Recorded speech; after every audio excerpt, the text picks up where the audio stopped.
I'm Debbie Godfrey. Welcome to the Positive Parenting Pep Talks podcast. So today's pep talk is a continuation of who your kids' friends are and what you should do and how you should handle it. And I was in the middle of sharing some stories about my daughter's friend, Jen, who was, seemingly a bad influence. I mean, she talked disrespectfully. She was the kind of kid that was going to go out and she ended up getting tattooed all over. This wasn't happening back when she was young, but she ended up in jail. I mean, now I have all this hindsight. And she was, really a difficult person, and one that I could have definitely tried to screen out. However, I didn't, because my daughter really cared about her and had a long-term friendship and always felt for her. And so I tolerated her, even though she wasn't a great influence. And one of the reasons was my daughter Brianna is very self-assured. And so she knows who she is and what she's up to and what kind of a person she is.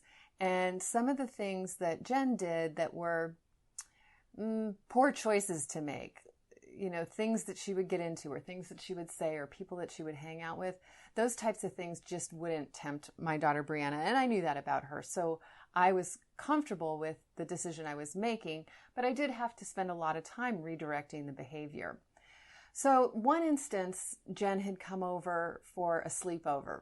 And the girls were behaving, again, disrespectfully, which is something they kind of do when they hang out together. And I'm sure if you haven't experienced this yet, you will when your kids get a little older. That, sometimes there's safety in numbers and they can misbehave substantially worse when they feel like you're put on the spot and you don't want to embarrass yourself by yelling at them when there's someone else around. So this particular time, Jen had come over for a sleepover. The kids were behaving inappropriately. And I had given them a couple of warnings, I need you guys to talk to me respectfully, and I need you guys to, I don't even remember the details, do what I ask or whatever it was.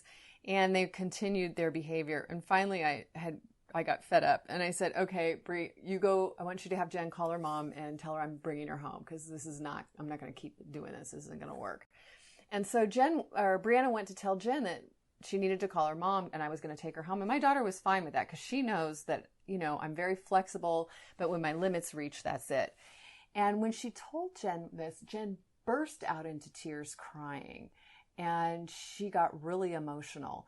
And I didn't realize it, but she had had some stuff going on at home. And one of the reasons she was at our house is that she had had a huge fight with her mother or her stepfather, or there was some family trauma that had been going on. And so she'd actually come over to our house for safety. And when I found that out, I just had this huge turnaround and I wanted to protect her. And I felt like, okay, if she's coming to our house to get safe, we need to be there for her. And yeah, she does have an attitude problem. Yeah, she's behaving disrespectfully. And I can work that. I can redirect that. But she needs love. She needs safety. She needs people she can trust. She needs to be around someone she can talk to. And that was my daughter. So I changed my mind. I mean, as strict as I am in terms of setting limits and following through and that sort of thing, in a circumstance like that, my heart just went out to this child who, had a really, really rough life at home. And my daughter wanted to be there to help too. And I was able to be an example of, we stick by people that we love, and we stick by our friends, and we help them when they need help. And so that in itself, I think, was helpful for my daughter, because later on when they got to high school, she did make a decision to let go of that friendship.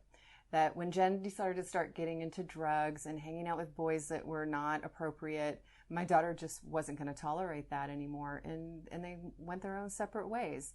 And, I could see how if I had gotten in the middle too soon or too young, she could have made choices to stay in that friendship longer than she needed to, or gotten into circumstances that she didn't need to get into. So I hope all this helps I know most of you have little kids right now, but as you think about how are you going to handle, the kids, and how are you going to screen, and who are you going to screen, and, to make those decisions both from your head and your heart. So have a great day and happy parenting. I hope you enjoyed today's episode of the Positive Parenting Pep Talks podcast. For those of you that don't know me, I'm Debbie Godfrey, owner and founder of positiveparenting.com. I hope you'll go and check out my website and follow me on Instagram and let me know about what you thought about today's episode. Did you learn something new? Were you able to do something different with your children? Did you have a success story? Those are my favorite to share. Let me know. Contact me. I'd love to hear from you. And also, what future topics would you be interested in hearing about on the Positive Parenting Pep Talks podcast? Thank you so much for being here and for all of your support. Take care and happy parenting.